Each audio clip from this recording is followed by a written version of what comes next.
Hello friends, मैं विजय। आज आपके सामने अपने देश के सबसे पहले national park Jim Corbett national park के बारे में कुछ विशेष जानकारी लेकर आया हूँ। आइए देखते हैं। दोस्तों, जिम कॉर्बेट नेशनल पार्क की लोकेशन आज के उत्तराखंड के नैनीताल डिस्ट्रिक्ट के रामनगर टाउन में आती है। दोस्तों, इसकी स्थापना 1936 में हेले नेशनल पार्क के नाम से हुई। 1954 में इसे रामगंगा नेशनल पार्क के नाम से जाना गया और कुछ समय बाद इसका नाम 1957 में इसका नाम जिम कॉर्बेट नेशनल पार्क पड़ गया। दोस्तों, इसके नाम के पीछे एक रोचक कहानी है, उसको हम आगे जानेंगे। आइए देखते हैं। Total reserve 1288 square kilometre, national park 496 square kilometre. इसको हम ऐसे समझ सकते हैं दोस्तों, टोटल रिजर्व का एरिया एक बड़ा एरिया होता है 1288 स्क्वायर किलोमीटर। इसमें नेशनल पार्क का एरिया एक छोटा सा हिस्सा होता है। Tree species 110, mammal species 50, bird species 580, reptile species 25। दोस्तों, एक डाटा के अनुसार 1875 से 1925 तक यहाँ पे टोटल 80,000 टाइगर किलिंग हुई थी।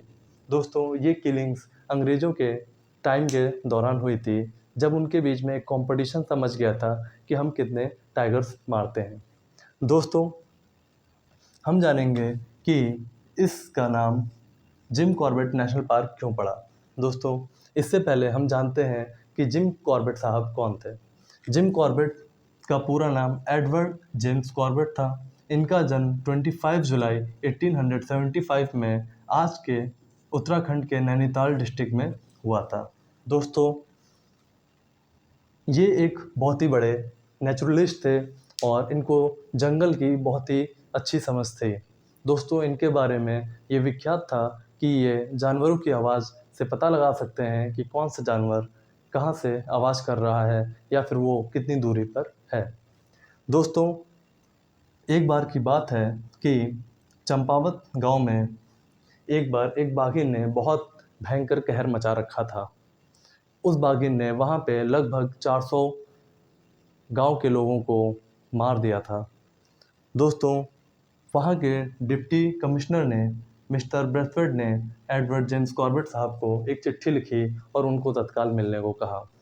दोस्तों, जब एडवर्ड साहब उनसे मिलने जाते हैं तो वो उनसे आग्रह करते हैं कि इस बाघिन को वो मारें और गांव के लोगों को उससे छुटकारा दिलाएं।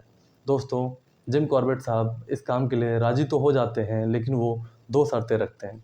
उनकी पहली शर्त रहती है कि अगर आपने बाघिन के ऊपर कोई भी इनाम रखा है तो उसको हटा लीजिए, क्योंकि मुझे कोई इनाम नहीं चाहिए। और उनकी दूसरी शर्त ये रहती है कि अगर आपने किसी और को ये काम दिया है तो आप उसको वापस बुला लीजिए। दोस्तों, जिम कॉर्बेट साहब शिकार पे निकल जाते हैं। कुछ दिनों की सर्च और रिसर्च के बाद उनको एक बार एक खबर आती है कि पास के ही किसी गांव में किसी महिला को बाघिन ने शिकार करके ले गई है। दोस्तों, जिम कॉर्बेट उसके पीछे पीछे जाते हैं। कुछ घंटों के छानबीन के बाद इनका सामना उस बाघिन से पहली बार होता है और उस पहली बार के काउंटर में ये बाघिन को मारने में असफल हो जाते हैं और बाघिन वहाँ से भाग जाती है। लेकिन उसके कुछ ही दिनों बाद ये बाघिन का शिकार कर लेते हैं। दोस्तों, ये बाघिन का शिकार करके बहुत खुश नहीं होते हैं। हालांकि इन्होंने बहुत सारे लोगों की जान तो बचा ली थी, लेकिन उसके बाद भी ये दुखी थे। इनका कहना ये था कि इस बाघिन को मैन ईटर बनाने में हमारा ही सबसे बड़ा योगदान है। जब इन्होंने उस बाघिन का इंस्पेक्शन किया था, तब इनको पता चला कि उस बाघिन के कंधे पे पहले से ही गोली लगी हुई है। दोस्तों, जब भी कोई बाघ या बाघिन मैन ईटर बनता है तो उसके पीछे रीज़न ये होता है कि वो नेचुरल शिकार नहीं कर पा रहा होता है। दोस्तों, जिम कॉर्बेट साहब का सिर्फ यही योगदान नहीं था, उनके और भी बहुत सारे योगदान थे। दोस्तों, उन्होंने Mohan man eater, Mukteshwar man eater, थाक मैन ईटर और थालादेश मैन ईटर को भी मारा था। दोस्तों, ये जो चारों बाघ के जो नाम है ये बहुत ही खतरनाक थे। इन्होंने हमेशा मतलब 200 से 300 लोगों की जान ली थी। इन सभी में जो सबसे खतरनाक था वो चंपावत की बाघिन थी। दोस्तों, जिम कॉर्बेट साहब एक बहुत ही बड़े नेचुरलिस्ट थे और उन्होंने कुछ समय के बाद शिकार करना त्याग दिया और नेचुरल कंजर्वेशन में लग गए। दोस्तों उन्हीं की देन थी कि 1936 में हेलन नेशनल पार्क की स्थापना हुई। दोस्तों आपको ये जानकारी जानकर कैसी लगी? अगर आपको ये जानकारी अच्छी लगी हो तो मेरे चैनल को लाइक और सब्सक्राइब करना। Thank you.